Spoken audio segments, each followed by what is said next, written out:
ข้อมูลการประกาศกิลด์ข้อมูลการพัฒนาของแรงดันยานที่ขึ้นระบบให้ดูเป็นประโยชน์ต่อของตัวละครแล้วเจ้าของได้ดีประโยคปลูกเสกพิเศษในมาโครและสื่อสารออกไปและเก็บวิดีโอไว้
ชาร์จสมาธิบำรุงรักษาฟื้นฟูฟื้นพลังในร่างกายแข็งแรงระบบที่สมบูรณ์แบบมหัศจรรย์ขณะเคลื่อนที่และมีการพัฒนาขึ้นระบบให้ดูและเป็นประโยชน์ต่อของตัวละครแล้วเจ้าของ ID แล้วอยู่ตำแหน่งที่ปลอดภัยในใบทะเบียนบ้าน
แปรรูปปรุงเสกปรุงรส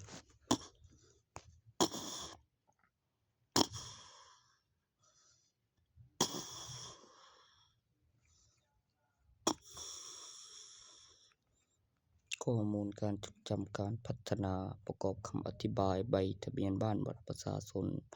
มีการพัฒนาขึ้นระบบให้ดูตอนที่ 1479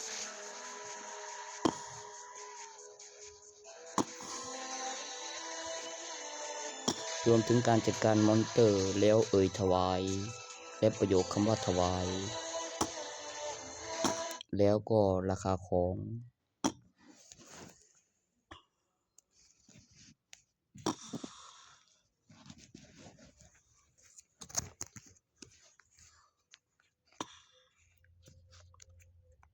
ข้อมูลคลังส่วนตัวทางเข้าทางออกทางเดียว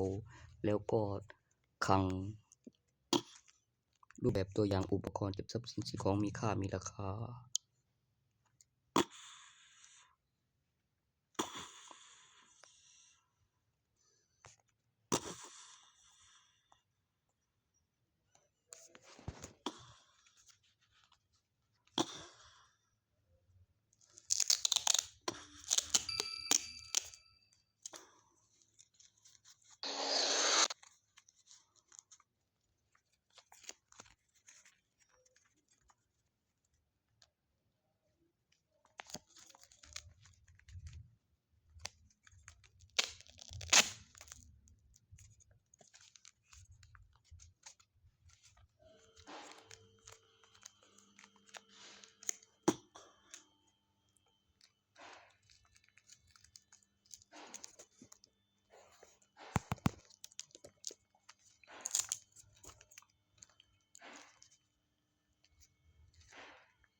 ข้อมูลตัวตนของคุณในใบทะเบียนบ้านใ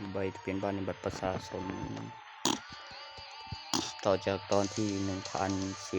1479มีการพัฒนาขึ้นระบบให้ดูและเป็นประโยชน์ต่อเจ้าของตัวละครและเจ้าของ ID และคำอธิบายถวายเมื่อจัดการมอนเตอร์หรือมีการพัฒนาขึ้นระบบและเป็นประโยชน์แล้วก็คลังส่วนตัวและการสะสมของทรัพย์สินสิ่งของมีค่ามีราคา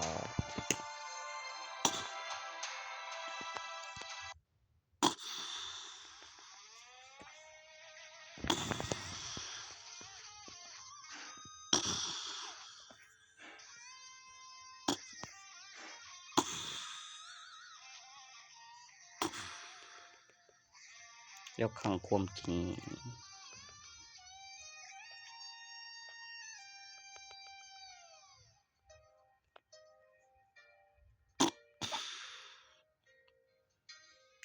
ราคาของห้างสรรพสินค้า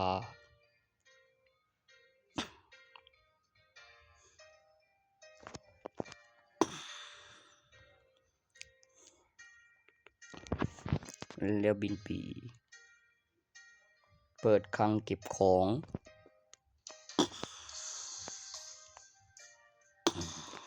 โปรแกรมคลัง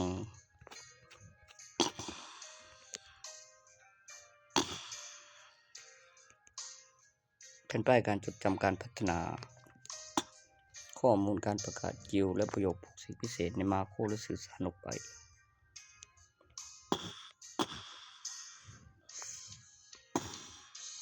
แล้วส่งออกไปและเก็บวิดีโอไว้เพื่อความมหัศจรรย์ในความจริงแล้วเป็นประโยชน์ต่อเจ้าของตัวละครแล้วเจ้าของ ID ในการพัฒนาขึ้นระบบให้ดูแผ่นป้ายการจดจำการพัฒนา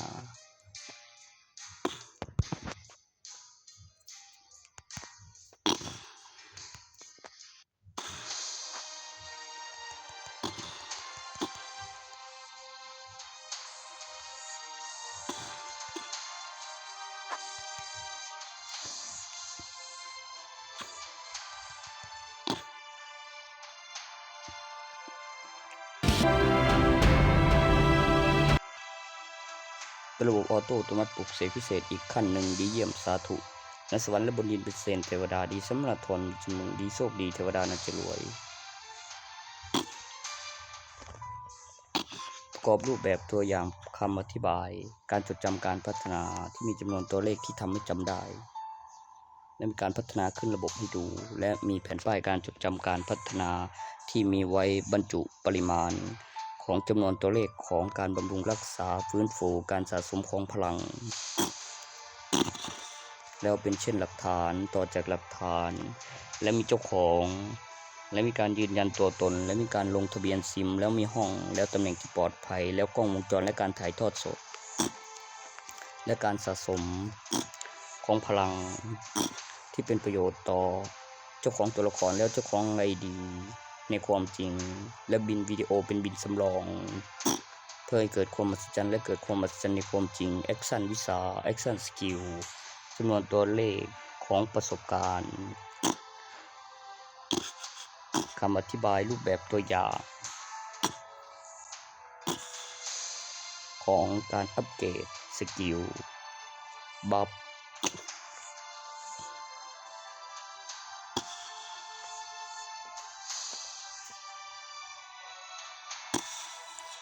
Amazing มหัศจรรย์ศิลา Amazing รูปแบบตัวอย่างของข้อมูลคำอธิบายที่เกี่ยวกับการได้รับพลังจากวัตถุปลุกเสกหรือความมหัศจรรย์ Amazing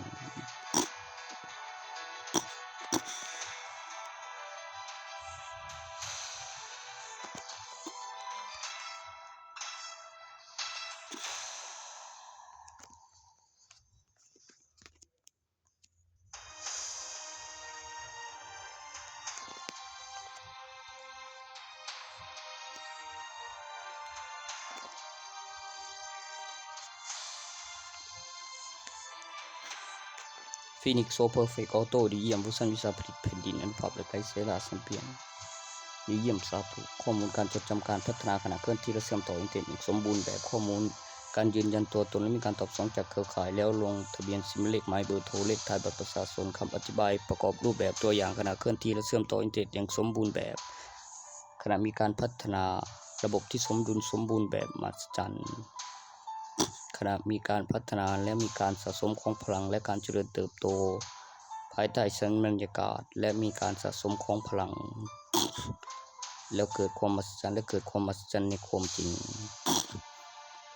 รูปแบบตัวอย่าง Action วิชา Action Skill ข้อมูลป้องกันอันตรายป้องกันให้ปลอดภัยบำรุงรักษาฟื้นฟูฟื้นพลังให้ร่างกายแข็งแรง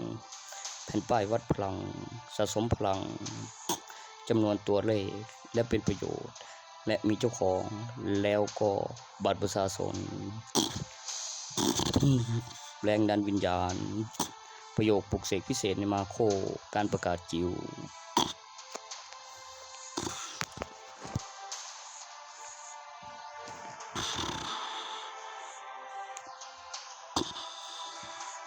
รางวัลล็อกอินประจำวัน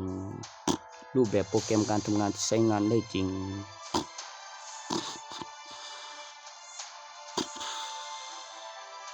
เส้นตอกบัตรเช็คอินเพื่อผลประโยชน์หรือตอกบัตรรับไอเทมแล้วข้อมูลการยืนยันตัวตนใบทะเบียนบ้านบัตรประชาชนตำแหน่งที่ปลอดภัยในใบทะเบียนบ้านและกิจกรรมรายปีคำอธิบายสัมผัสปลุกเสกพลังงานไฟฟ้าและรูปปลุกเสกซาร์จพลัง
ข้อมูลโดยอัตโนมัติดีเยี่ยมสาธุ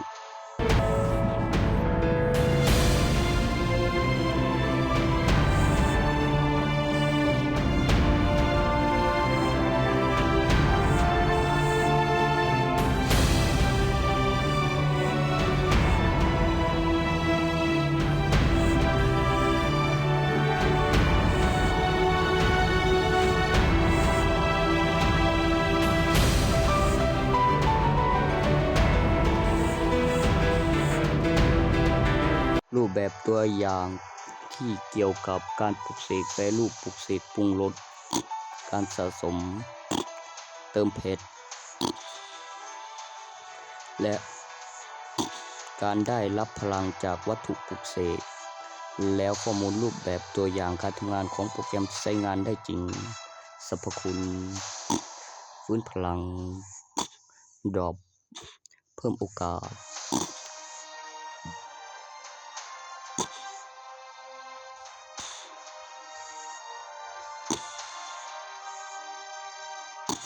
พิ่มโอกาสให้โชคดีป้องกันอันตราย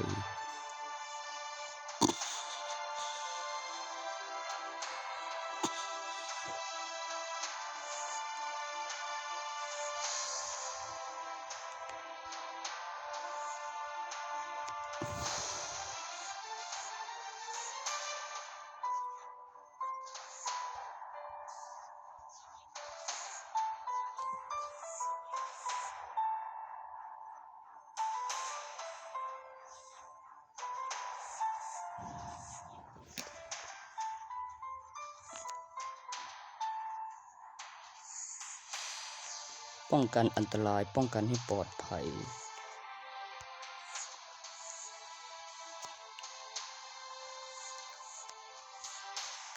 ความมหัศจรรย์ของตัวละครที่ไม่แก่ชราการขึ้นรูปประสบการณ์เพื่อเรียนแอคชั่นสกิลแอคชั่นวิชาการสะสมพลังและข้อมูลบำรุงรักษาฟื้นฟูฟื้นพลังให้ร่างกายแข็งแรงเห็นแล้วดูดีต่อทุกยุคสมัยในสายตาใครหลายๆคนไม่แก่ชราและมีการสะสมของแรงดันวิญญาณ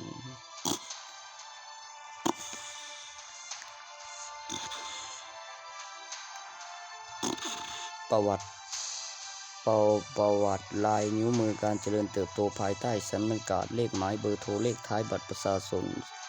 โค้ดสแกนโค้ดตำแหน่งที่ปลอดภัยในใบทะเบียนบ้านซิงค์ข้อมูลโดยอัตโนมัติดีเยี่ยมสาธุ